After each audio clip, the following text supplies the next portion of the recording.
This video is about my experience and struggles and the solutions on modifying this iPod Classic, so if you're interested, keep watching. When I first got this iPod Classic, this was my first iPod Classic. When I was little, I had a iPod Shuffle and a Nano. I never had a Classic, so this was my first one. So I had no idea what I was doing, and all my knowledge came from Dankpod videos, which are very entertaining and educational, but I've never held one of these, physically. I've never had one of my own. So this was very interesting. I really like this. Now, first of all, I want to touch on why use a digital audio player instead of, say, a streaming service like Apple Music, which I have, and there's also Tidal, Spotify, YouTube Music. Why use a MP3 player, basically, over streaming services? One can argue that for most people, your phone is more than sufficient for your music listening purposes. Just plug a dongle into it nowadays, and for 90% of the people, it's fine. But for those who seek a more pure music listening experience with no distractions or other nonsense, one of these music players, not specific to iPods, but just a dedicated music player is the way to go. And also, a lot of people have given in to this whole idea of you will own nothing and be happy. In the good old days, you used to own your own music. You can do whatever you want with it. Well, not sell it, but you buy the music, it's yours. You can put it on whatever devices you like, listen to it, like that. And nowadays it's just streaming. And if you do buy it online, say on iTunes, there's a DRM protection. So you can only use it if you have an internet connection. You can't take it offline, Anyway, that's a whole nother story. But in my opinion, these single function devices are superior, right? It does one thing only, and it does a really good job at it. And nowadays with all these distractions, you just want to listen to music, say on your phone, you just want to listen to music, but you get all these notifications.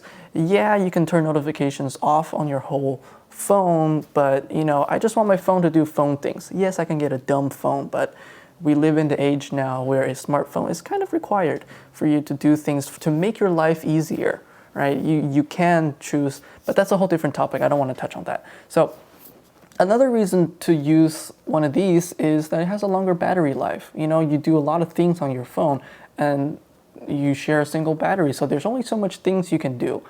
And for this one thing, the battery's good if you upgrade it, and I like it. It's also somebody mentioned that they'll be traveling and they're looking for an MP3 player, and that reminded me for when I went traveling and I didn't have cell service. I can't listen to music, and there's only so much storage on my phone, so I can't download my whole entire library. So that's another good thing about this. Next, I want to talk about the availability of iPods. Of iPods in 2024.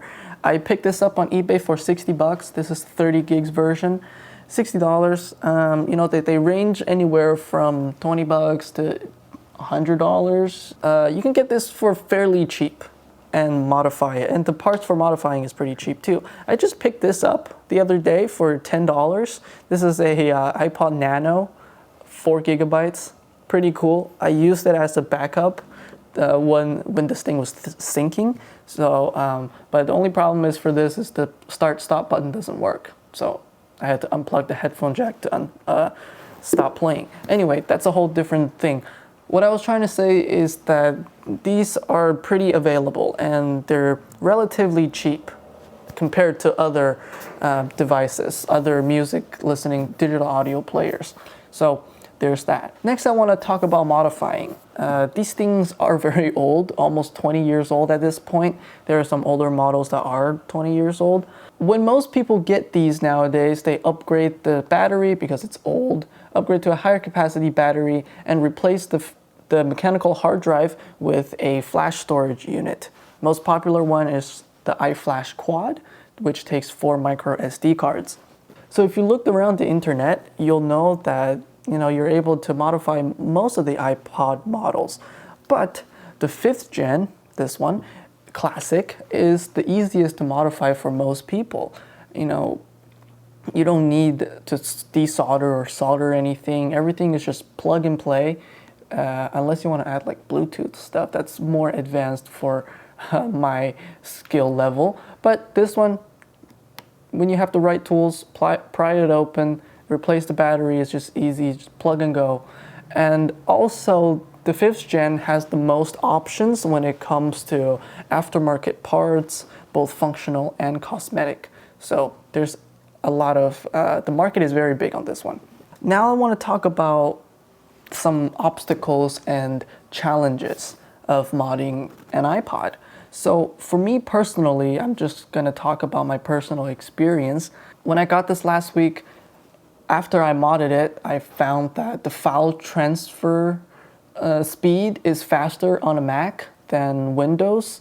It's the fastest using the Finder app on the latest or later model MacBooks or just Mac computers. If you use iTunes to sync, it's a little slower. It doesn't matter if you have the iFlash or the mechanical hard drive. It's a connection. The USB 2.0 only goes so fast. So yeah, if you have a big library like me, just gotta wait overnight.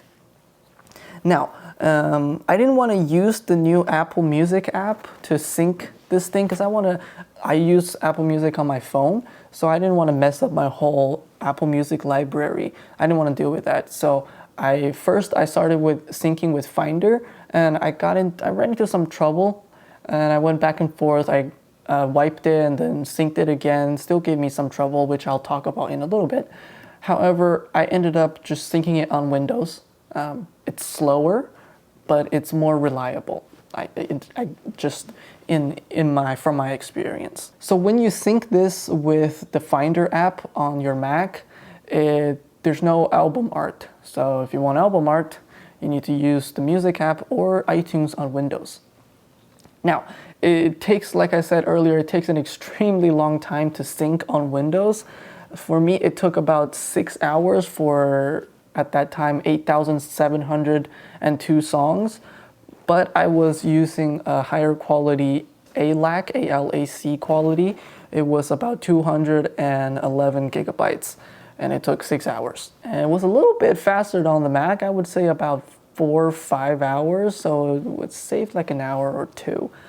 Not too big of a deal since you're not syncing your entire library every time you plug it in. So the biggest issue I ran into when trying to get this to work to my likings is song skipping. So after I first synced this thing with my entire library of 8,700 something songs, the biggest issue I ran into was songs skipping. So I would play a whole album or I would shuffle. It takes a long time to shuffle that many songs in lossless quality, by the way. It has to think for a long time, but it will do it. So the biggest issue was I play song 1, right? And then song 1 plays. It plays just fine. And then when it comes to song 2, it just skips. It skips to song 3. And sometimes it would be alternating. Sometimes it would be 2 songs in a row. But it would just skip songs. However, when I say it skipped song 2 and I went back from song 3, I hit back track to song 2 and I pause it and I let it think for a little bit, it'll play. However, again, sometimes it would be choppy. The playback would be choppy on some songs. So that was a very annoying issue. After some research, I found that song skipping and choppy playback could be caused by various factors, namely SD card compatibility, hardware bottlenecks, software issues, or encoding issues. So I decided to tackle those in order. Just some context, 90% of my songs were in FLAC. They were all at least 16-bit 44 kilohertz. Some are higher, and the other 10% of my library are MP3s in various bit rates or qualities. So I converted all those FLACs into ALAC, A-L-A-C, which is Apple's answer to FLAC. I converted those all into 16-bit 44 kilohertz. That was my version 1 of my library. The first thing I tried was formatting and restoring my iPod. I did it about 2 times. I thought it was just a formatting issue. I had to reformat it. That didn't work. So then I wanted to try formatting my SD card because I made the mistake of not formatting the brand new SD cards when I put them in my iPod for the first time.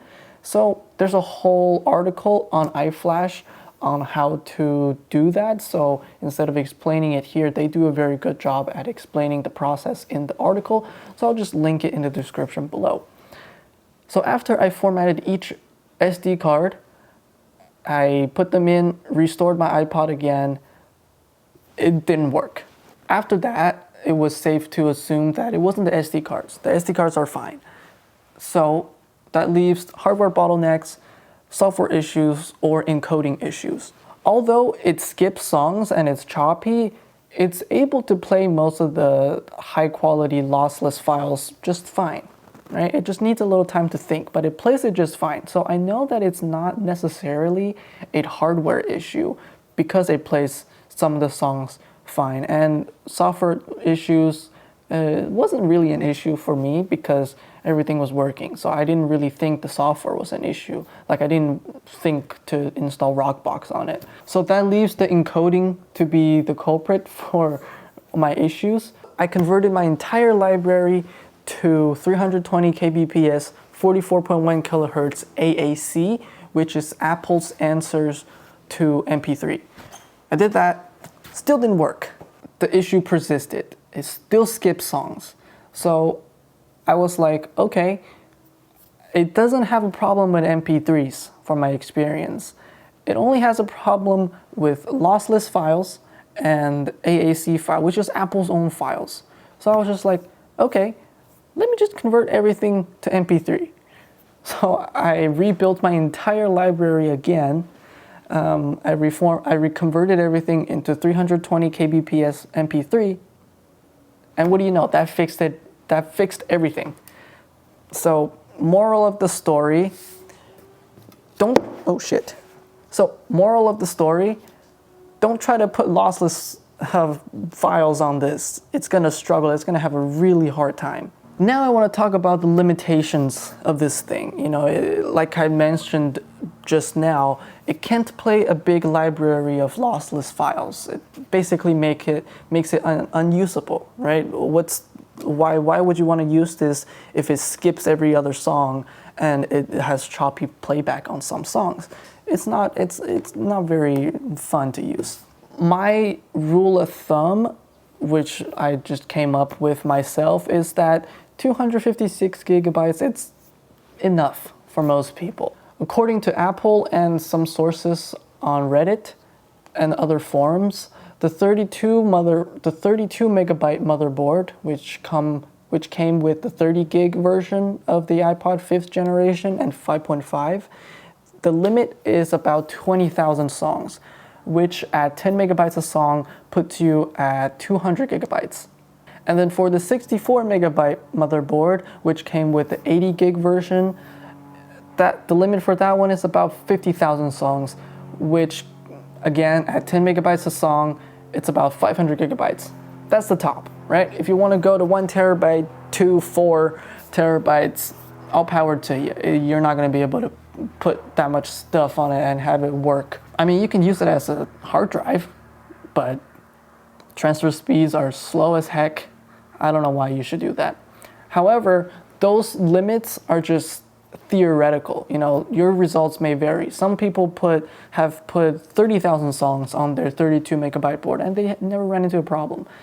So try it out. You know, not everything is built equally the same. So some people may have better performance. Some people may have, you know, not as good of a performance. So please keep that in mind.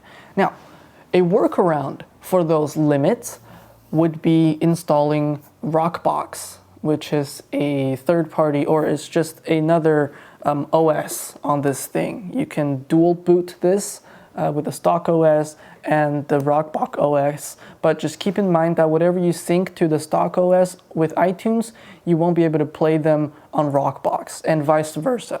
So keep that in mind if you want to do Rockbox. And just a little bit on Rockbox, I'm not too familiar with it. All I know is that it's able to play FLAC files and some other formats, and there's no song limit, theoretically, and there's more software customization. There's skins for it. There are some really cool looking ones. Some drawbacks of Rockbox, some people have reported file transfer issues, so it would corrupt some of their music files, and there would be some playback issues. And you know, for me, overall user experience for it, because it has a lot of extra stuff on it. Yeah, there's a lot of customization, a lot of room for that, but it just clutters everything, which I don't like. That's why I plan to stay on the stock OS. Now, I just want to touch a little bit on where you get the music for this. So one, you can purchase from iTunes, but some of them have DRM and other limitations. So look into that. You might not be able to play your music, the music you bought. You can also purchase from digital retailers, which will give you more freedom for your files. Depends. Or you can purchase CDs and rip them yourself. It's a lot of work. Or you can sail the high seas as a pirate and find your treasures that way. Now I want to talk about headphones just really quick. What headphones do you use, right?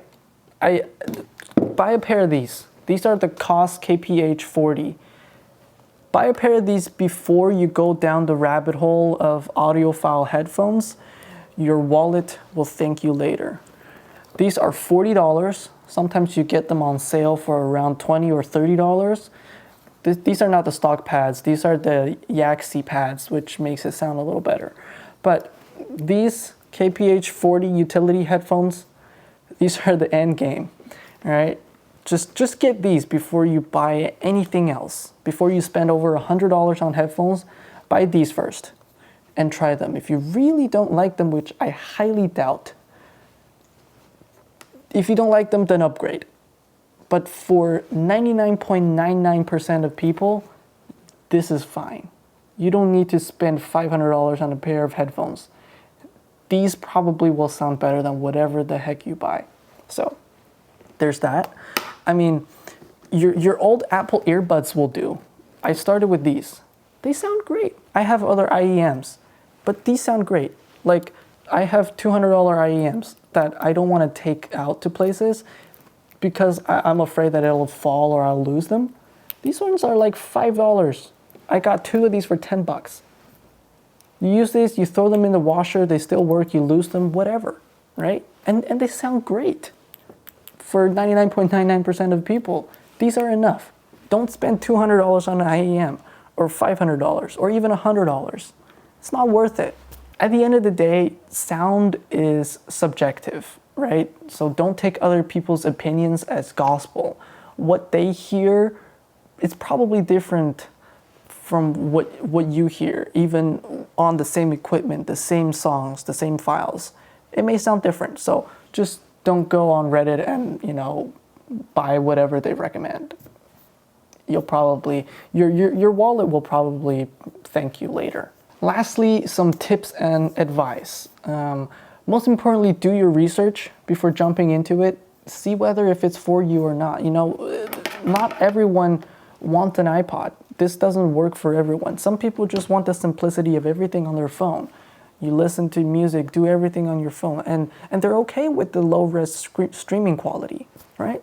That's most people. You're fine with that. You don't need to spend extra money on this and some nice headphones. You don't need to do that. So figure out if it's what you want. And also, see if you want to go through all the work of sourcing and organizing your entire library. Because for me, it took me a week, right? I left my computer on all night, all week, actually, to download songs, right? So see if that's what you want to do. It's also important to know the limitations of these devices. Like I mentioned earlier, some of these came out more than 20 years ago. So they're not going to be as fast, as snappy, be the most compatible with modern stuff. So just keep that in mind. Also, very important, have the right tools for the job. Don't use some rinky-dink scraper to open it. Get the right tools so you don't damage it like I did. Now, I've come to terms with listening to lossy music. If I wanted to listen to lossless music, I use my computer, or I get a modern digital audio player like a Sony or a FIO or a Hibi or something like that, right? If I just want to listen to music, this is good enough, right? Most humans cannot tell the difference between a 320 kilohertz MP3 from a FLAC file. It's good enough, right? If you want to listen to high-res lossless, use a device dedicated for that. Don't try to put it on here and struggle and say, oh, iPod sucks because I can't play lossless files. What's the point? Now, to end this super long video / rant, here's what's on my iPod. There's 8,362 songs. Capacity is 238 gigabytes. I took out one of the SD cards because I figured I don't need the extra 256 gigabytes, right? 256 is enough. Right? There's 8,362 songs again, and there's still 150 gigs available, so I can put another 10,000 songs on it. Mostly, I have about 3,000 Bob Dylan songs, most of his bootleg stuff, all of Grateful Dead and most of their live stuff. A lot of, just songs that I listened to when I was little. Lots of Japanese city pop. There's some Lynyrd Skynyrd, old country music, all of Kanye and Gorillaz. I'll just do a little scroll and I'll put that on the video. You may be wondering why my screen is red. I just bought a red light color filter and I just taped it on. Mainly because the screen is super bright and I use this at night and this helps a lot. All right, last but not least, what's next? I just bought a 80 gig version of this iPod 5.5 generation last night. I will be modifying it with another iFlash quad, a new battery of course, and the atomic faceplate and buttons from EOE, which looks like this. And it will be a very, very cool project, so stay tuned for the video. And yeah, that's about it. I'll see you guys next time.